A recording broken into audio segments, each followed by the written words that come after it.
Hello friends, स्वागत है मेरा इस वीडियो में। आज मैं आपको भारत के बारे में बताने वाला हूँ कि भारत ने 10 महान खोजे दिए हैं। तो शुरू करें इस वीडियो को। भारत दुनिया की सबसे पुरानी सभ्यताओं में से एक है। इस देश ने विश्व को कई सभ्यता देने के साथ विज्ञान और तकनीक क्षेत्र में भी कई उपलब्धियां दी है। मैं आपको विज्ञान के क्षेत्र में भारत की 10 ऐसी खोज के बारे में बताने चाहता हूँ जिसके बिना आज की दुनिया ही काल्पनिक ही नजर आती। तो चलिए आज का पहला फैक्ट मैं बताने जा रहा हूँ। गणित का आधार जीरो में शून्य होता है और इसकी खोज भारत में हुई थी। यह हर समय काल की सबसे महत्वपूर्ण खोज मानी जाती है। गणितज्ञ आर्यभट्ट पहले ऐसे व्यक्ति थे जिन्होंने जीरो के लिए कोई संकेत, कोई सिंबल जीरो दिया था, जिसके बाद गणितीय क्रियाविधियों जैसे जोड़ने और घटाने में शून्य का प्रयोग शुरू हो सका। ये एक महत्वपूर्ण खोजों में से एक खोज है।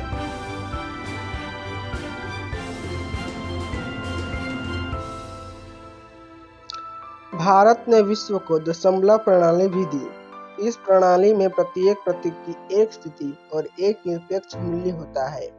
इसकी खोज भी आर्यभट्ट ने की। इसे एक इकाई, 10, दहाई, शत, सैकड़ा, सहस्त्र, हजार इत्यादि संख्याओं को मापने के उपयोग में लाया जाने लगा। इससे वर्गमूल, घनमूल, अज्ञात संख्याओं को मालूम करने के ढंग निकाले। संख्याओं के छोटे भागों को व्यक्त करने के लिए दशमलव प्रणाली प्रयोग में आई।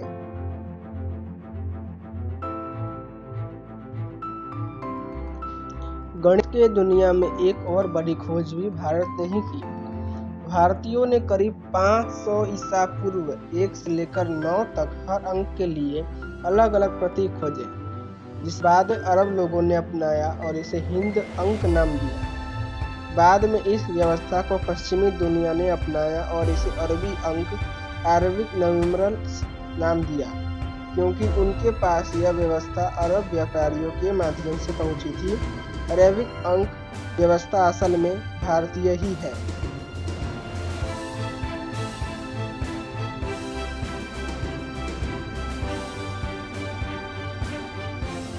आज की कंप्यूटर टेक्नोलॉजी बाइनरी संख्याओं पर निर्भर है।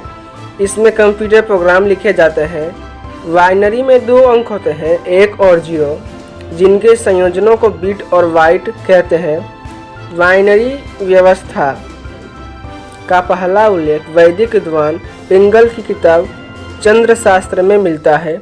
आज के समय में यही कंप्यूटर की भाषा है।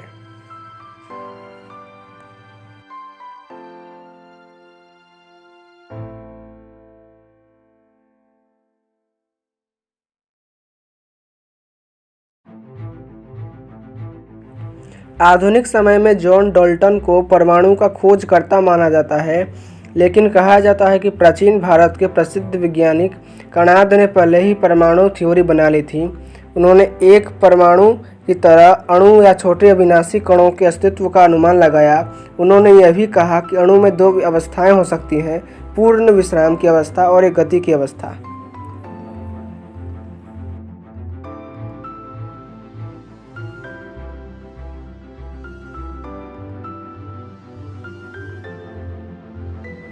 Heliocentric theory.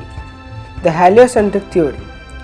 खगोलीय क्षेत्र में प्राचीन भारत बहुत आगे था। महान खोजकर्ता आर्यभट्ट की किताब आर्यभट्टीय उस वक्त खगोलीय ज्ञान के बारे में एक स्तोत्र था कि स्तोत्र की तरह काम किया। उन्होंने कहा था कि धरती गोल है, अपनी धुरी पर घूमती है और ये सूर्य का चक्कर लगाती है। इसे ही हेलियोसेंट्रिक थ्योरी कहा जाता है।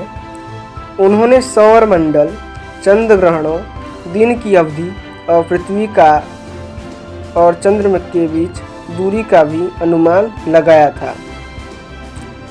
आर्यभट्ट आधुनिक भारत के नींव थे।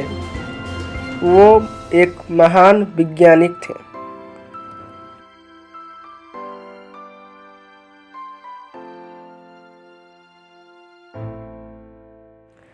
भारत ही पहला देश था जिसने आसावन विधि से विश्व को जिंक को गलाना सिखाया। एक उन्नत तकनीक थी जो प्राचीन रसायन विज्ञान के लंबे अनुभव से विकसित की गई थी। प्राचीन पारसियों ने भी जिंक ऑक्साइड को एक खुली भट्टी में तोड़ने की कोशिश की थी, लेकिन नाकामयाब रहे थे। राजस्थान के टिहरी घाटी में स्थित जावर दुनिया का पहला ज्ञात प्राचीन जिंक स्मेल्टिंग स्थल है।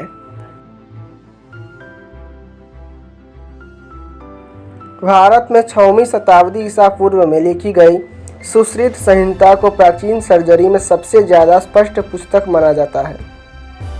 इसमें विभिन्न बीमारियों, पौधों, तैयारियों और इलाजों की जानकारी दी गई है।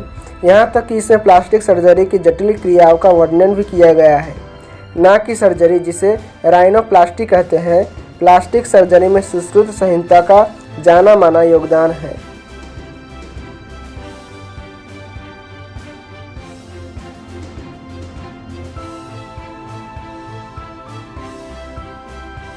चरक ने चरक संहिता नामक पुस्तक से आयुर्वेद की आधारशिला रखी। यह पुस्तक आयुर्वेद के प्राचीन विज्ञान पर आधारित थी। भारतीय चिकित्सा के जनक कहे जाने वाले चरक पहले ऐसे चिकित्सक थे जिन्होंने अपनी पुस्तक में पाचन, चयापचय और प्रतिरक्षा की संकल्पना प्रस्तुत की थी। निवारक दवा पर चरक की प्राचीन नियमावली 2 सहस्राब्दियों तक इस विषय पर एक मानव कार्य बनी रही और अरबी और लैटिन सहित कई विदेशी भाषाओं में इसका अनुवाद किया गया। प्राचीन मार्शल आर्ट अर्थात करलियापायट्टू, जो कि दक्षिण भारत में काफ़ी प्राचीनता से फेमस है। बोधिधर्मन, जो एक बौद्ध भिक्षु थे, वो चाइना गए थे। चाइना जाके उन्होंने चाइना के लोगों को कुंग-फू सिखाया था, जबकि भारत ने ही कुंग-फू की खोज की थी। प्राचीन भारत में महर्षि अगस्त्य और भगवान परशुराम ने इसका शोध किया था और भगवान श्री कृष्ण ने यह विद्या का प्रयोग किया था। ये इसीलिए वे फेमस हैं। तो दोस्तों, यही वीडियो का अब अंत होता है और मिलते हैं एक अगले रोचक वीडियो में, जिसमें आपको नए ज्ञान की प्राप्ति होगी। तो वंदे मातरम, भारत माता की जय।